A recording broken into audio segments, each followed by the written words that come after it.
Jim Frintrup, staring down at the planet he'd intended never to mention, let alone revisit, seethed with a mixture of feelings.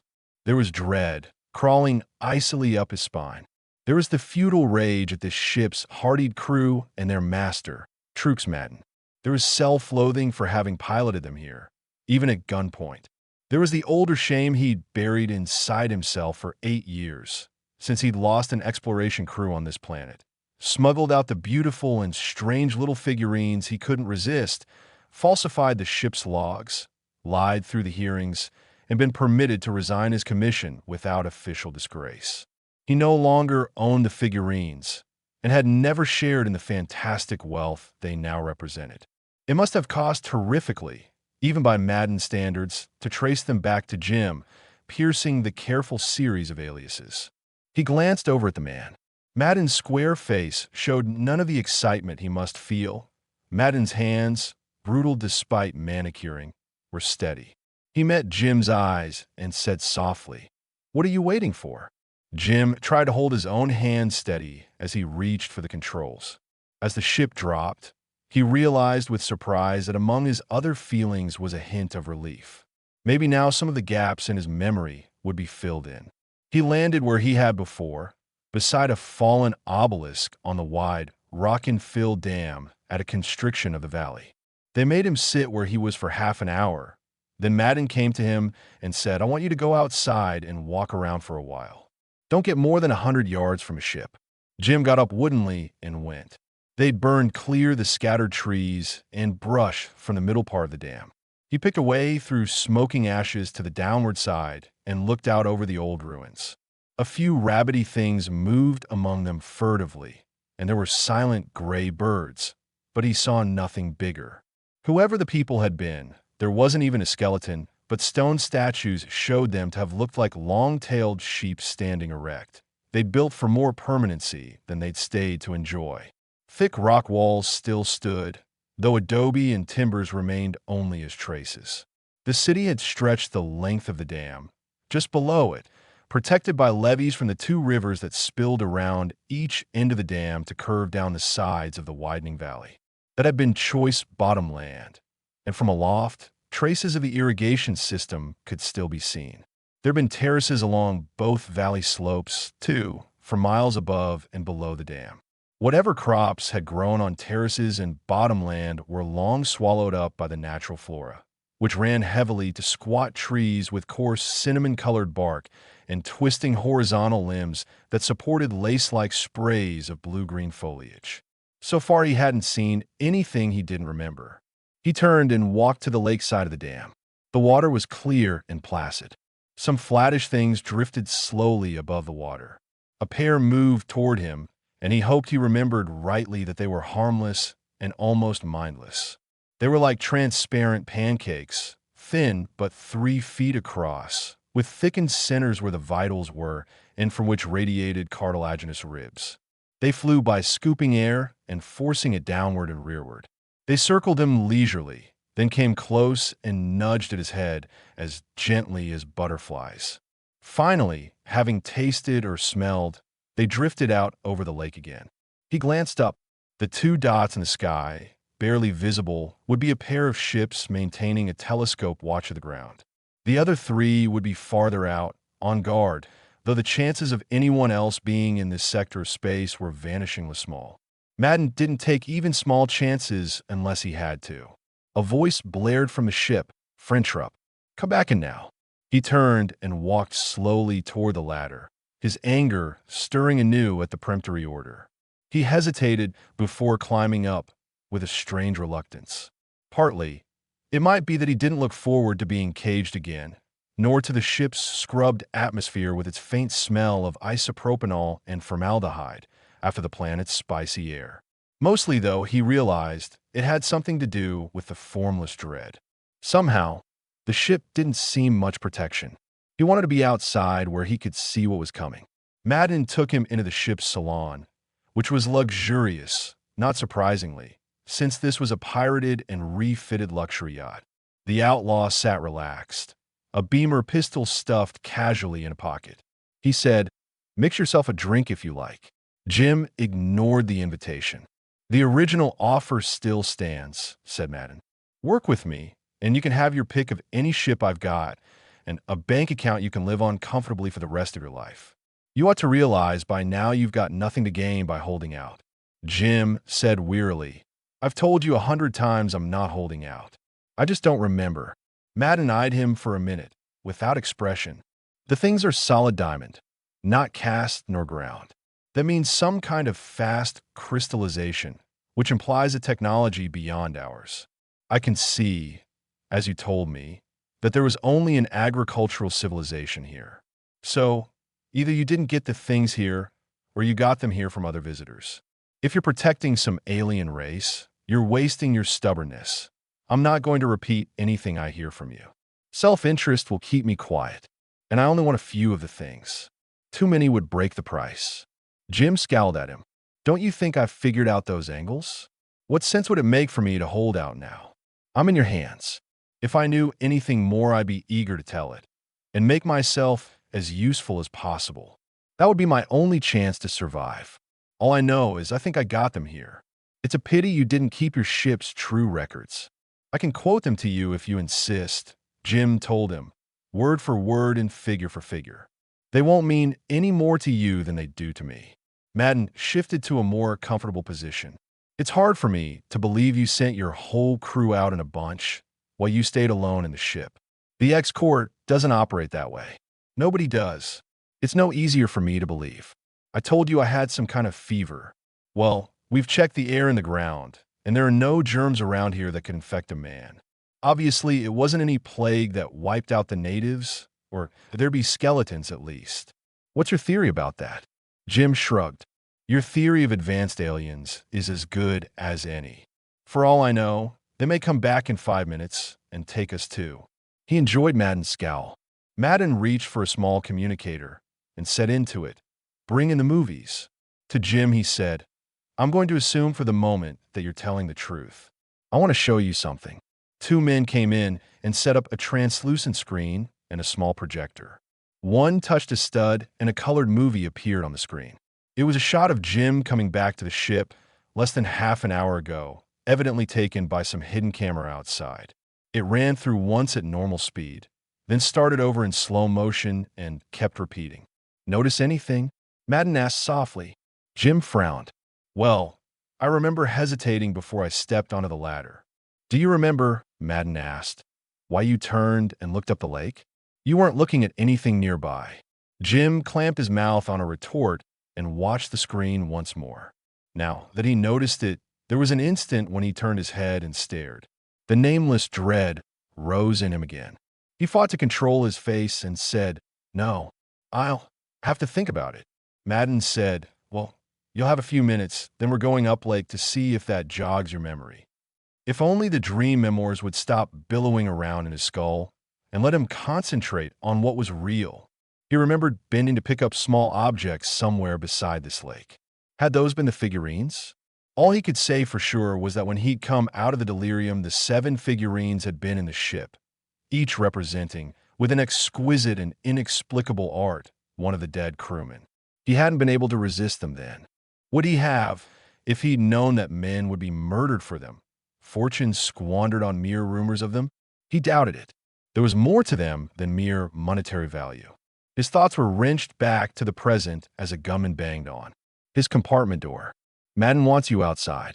Madden and 4 of his men waited, armed with beamer rifles and sidearms. Madden said, We'll go up the left side of the lake. That's where you were looking. You lead.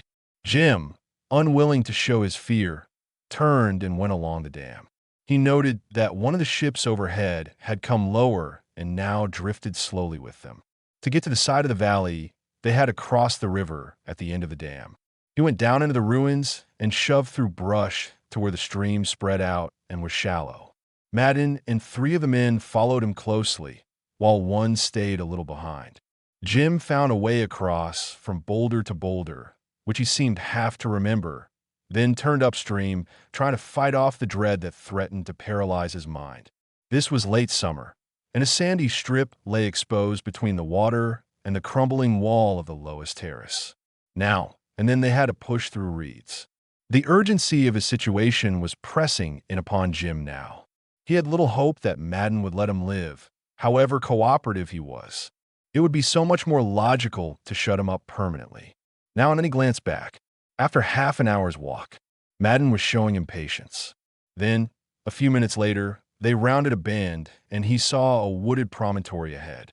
He paused, remembering suddenly that an old ramp came down there, across the terraces from the valley's rim.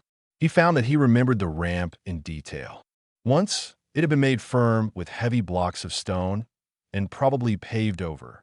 Some of the stones were exposed now, and some were displaced, and twisting gullies had formed where water came down in the wet season. Along the edges, much soil had washed down from the terraces to form the promontory, which projected 100 feet or so into the lake and was wooded to the tip. Hope leaped in him, if he could get among the trees.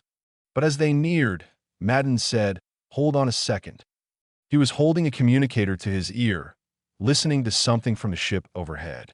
Presently, he lowered the communicator and looked at Jim. "They say there's something peculiar just ahead." They punctured Jim's hopes by making him wade around the promontory instead of crossing it. As soon as he was beyond, he saw the thing up ashore. It was a cluster of large plants on a mound at the water's edge that looked too regular to be natural. There were 24 or more vertical stalks, each 3 or 4 inches thick at the base. Every 18 or 20 inches up each stalk was a disc-shaped horizontal leaf, 2 feet in radius. Birds and other small creatures rested on the leaves. As he stared, a thing like a frog with flying membranes leaped from a leaf to soar out over the lake and finally plop in. He knew that this was the source of his dread, but somehow he didn't feel any urge to flee. It was as if it were something he could surely outrun, if he had plenty of room to run in, and he wasn't afraid to approach fairly closely. He did that, staring at the fantastic blossoms 15 feet or more above ground. They were like monster orchids, some solid hues, some striped or dappled. All colors, bright or modest, were there. Each bloom sent up a number of thin wands, also multicolored, that coiled and twisted with unmistakable life. Several of the flat, transparent things drifted about the blossoms, and the wands teased at them playfully. There was a strong perfume in the air, like snapdragons, but sharper. He stopped 40 feet away, tingling with excitement. One of the gunmen came up beside him, stared, then suddenly grunted and took a step forward, pointing. "Look, among the stalks." The glittering thing was half buried in the dirt, but it must have been the size of Jim's forearm. It was a statuette of some kind of animal. 8 years before, aerial pictures had showed herds of grass eaters and various predators on the rolling lands above the valley's rim, but this didn't look like any of those. Jim itched to hold the thing in his hands, but restrained himself. The gunman wasn't so cautious. He took a step forward. Jim must have known what to expect subconsciously, for he whirled and ran, bent over, protecting his face and hands. Madden shouted something. A few small pellets or seeds. Jim visualized a shower of them behind him, flew past him. The gunman cried out then, as Jim turned, chuckled sheepishly. "Scared me," he said, wiping at his cheek. "I thought." Suddenly, his face twisted in terror. He uttered something between a sob and a scream and began to run. He stumbled into the water, went down, and floundered, mouthing odd sounds. Madden and the other 3 were moving toward him, and Madden was shouting into the communicator. Then the stricken man stood up and waded back to shore, silently, face slack. Ignoring the others, he walked like a zombie toward the plants. Madden yelled at him, but he gave no sign of hearing. A shimmer began to form around the stalks. The blossoms drooped and shrank, withdrawing into the ground. The shimmer grew, broke away, formed a cloud as a very fine mist. It drifted to meet the zombie-like man. Madden sent a rifle beam into it, causing an agitation, but the cloud kept coming. It settled over the man, who contorted and began to struggle. His mouth was open as if he were screaming, but no sound escaped. His clothes began to char and smoke.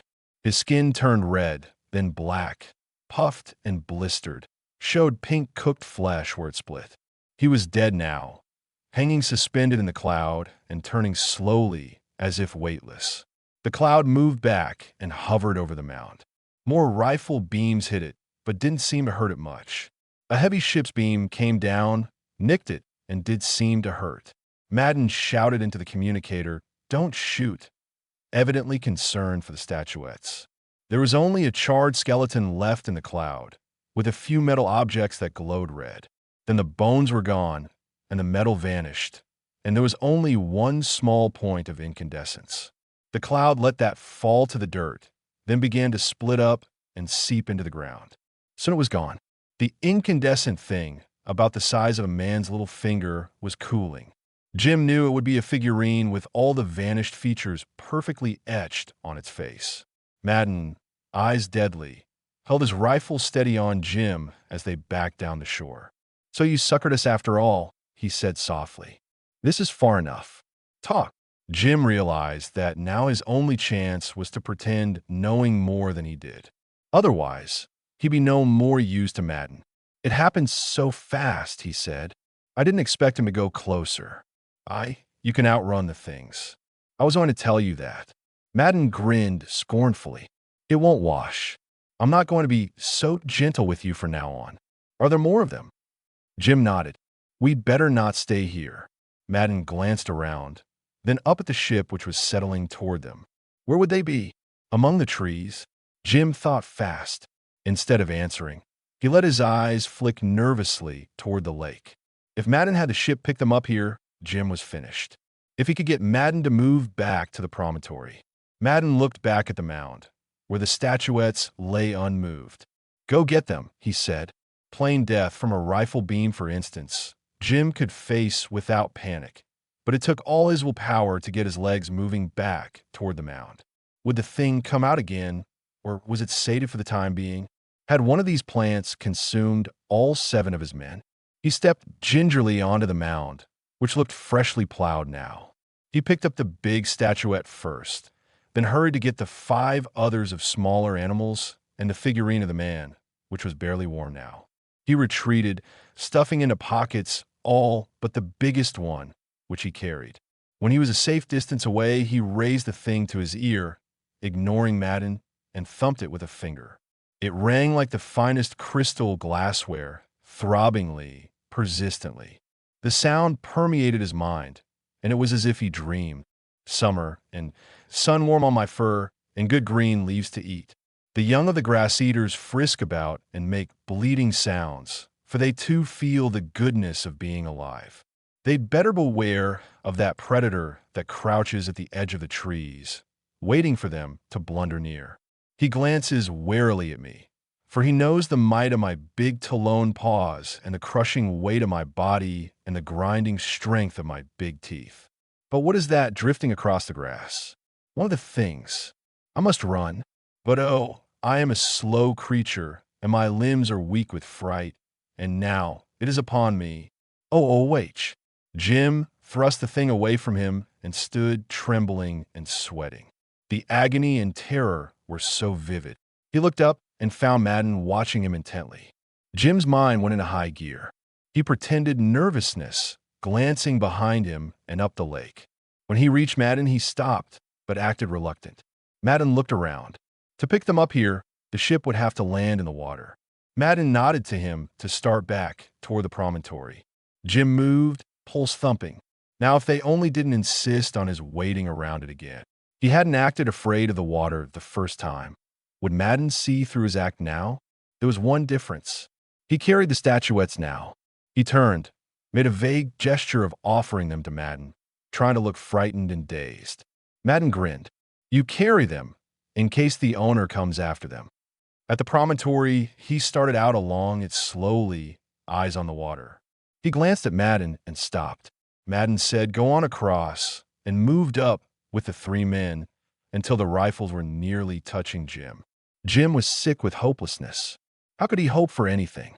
Then he noticed that the ship was following overhead and that its shadow drifted along just behind them. His heart jumped. Maybe, but he needed some other distraction to set that up. He climbed the side of the promontory and picked away among the trees. He pretended to stumble and, leaning for a moment against a tree trunk, unobtrusively got one of the smaller statuettes out of pocket. He went on, holding the thing in front of him. He was nearing the other side of the promontory. He could see water ahead. It would have to be now. He forced his way through some brush, and, as soon as it concealed him below the shoulders, flipped the statuette ahead of him. Would it reach the water? It did just barely. At the splash, he halted and crouched as if startled. He half-turned his head slowly, gave Madden what he hoped was a terrified look. Then he let his eyes shoot past the men and go wide. Look out! The ship's shadow fell upon the trees. They whirled, rifles swinging up, and he was running, bent so the brush would hide him, up the promontory, trying to put tree trunks between himself and Madden. Madden shouted, and beams sliced around him, blasting chunks out of the trees. One scorched his right cheek, and he dodged desperately and went on, legs pumping. He risked turning right, and it was lucky he did, for a heavy ship's beam crashed where he'd been headed. He took the second terrace up and pushed along it as fast as the dense undergrowth would let him. He felt exultant now, though his lungs ached terribly. The trees hid him completely from overhead and from all sides, and the sound of the ship's weapons blasting along the promontory covered any noise he made. Madden must have realized that, for he shouted and the firing stopped. Jim stood still for a moment, but there was a crackling of trees on fire behind him that would mask any small noise he made. He pushed on slowly and found a chance to climb up one more terrace. He thought he'd best get as high as he could, and as far up lake. For the first time, he realized that he still clutched the biggest statuette and had the others in his pockets. Was that good or bad? If he dropped them in the open, Madden might take them and not bother about Jim. Now, he'd be thinking of getting them. On the other hand, maybe he wouldn't let the ships fire for fear of ruining them. The sound of the forest fire was falling behind, but then he heard similar sounds, faintly, ahead. He stopped again and listened. The sounds were coming from all directions. Suddenly, he understood. Madden had called the other ships down, and they were etching a ring of fire around him to pen him in. The gray birds, recognizing something wrong, were flitting back and forth in agitation. For a second, Jim thought he could feel heat. Then he recognized that it was only the ache in his scorched cheek. He pondered which way to go. The fire would probably bum up the slope faster than down. He climbed another terrace. Maybe he could find a cave or something, hole up and let the fire bum past him, then escape. It was only an hour to sundown. But of course the ships had floodlights. Madden's amplified voice boomed from somewhere above the trees. "Frintrup, you haven't a chance. I'm going to make you one more offer. There's a level spot on the ramp at the fourth terrace from the bottom, where there's no fire. Bring the statues out and leave them, and we'll leave you here alive. That'll suit me just as well as killing you." There was no more for 15 minutes while the fires got closer. Then Madden added, "Don't think I'll worry about damaging the statues. We've spotted more, and I can pick up all I want. I'd just rather save the trouble. Bring the ones you've got to the ramp. We'll leave you a pistol and some supplies. Yell if you agree. We'll hear you." No doubt they would. They'd have sound pickups aimed around. Jim didn't believe Madden would let him live, and anyway, he wasn't going to crawl for Madden. He kept looking for a cave. The valley was almost in dusk, and the glow of the fires was beginning to show. The birds were all gone, and other forest creatures were running about in fright. Something big charged by Jim, snarled, and went on. Madden didn't speak again, and Jim went on with his search. There were hollows beneath boulders of the old terrace walls, but none looked good enough. He was getting worried. It was dark and his eyes stung from the smoke. He found one hollow that would almost do, but decided to look farther. A few minutes later, a beam crashed into the trees scant yards away, seemingly at random. Each started a fire, and each fire made the smoke worse. Desperate, he ran back to the hollow he'd rejected, knelt, and scooped out dirt to make it bigger. His eyes were streaming now, and fits of coughing tied him in knots. A beam crashed on the terrace above him, and a burning branch came down. He threw it off and rolled frantically in the moist dirt, but his clothes were burned through, and there was a bad burn on his neck. He squirmed into his hole and pushed dirt up before him for protection. A big limb came down, one mass of flame, and sealed him in. He dug with fingers that bled and heaped up dirt, twisted and tried to find breathable air in the hole. But a fit of coughing seized him so that he was paralyzed. His back stung like the devil, and his lungs felt as if a blowtorch had been turned into them. If he got through this, he'd have to find mud or some animal grease to smear on his burns. But he was beginning to feel that he wasn't going to get through. He was almost in a coma from the coughing. "Damn him," he groaned, "damn him. I hope he—" Then it was as if something moved physically inside his skull, and a calm thought came. "I'll take over now." Whatever was truly Jim, Frintrup screamed, fought a brief, desperate resistance, and was overwhelmed. "I can change safely," he thought, "but I haven't enough substance to do much. I could reach unburnt foliage, but that's such lean fare. Animals? They've all fled. The men in the ships? Too dangerous all by myself." He consumed parts of the Jim body, bolstering the brain and whatever else was required for temporary life, materialized a root tip, and thrust it down into the soil, sent out thin filaments, searching. A few feet down, he found an intercolony contact root, half an inch thick. He absorbed back his other filaments and grew them into the right one until it would carry a message. "Brothers."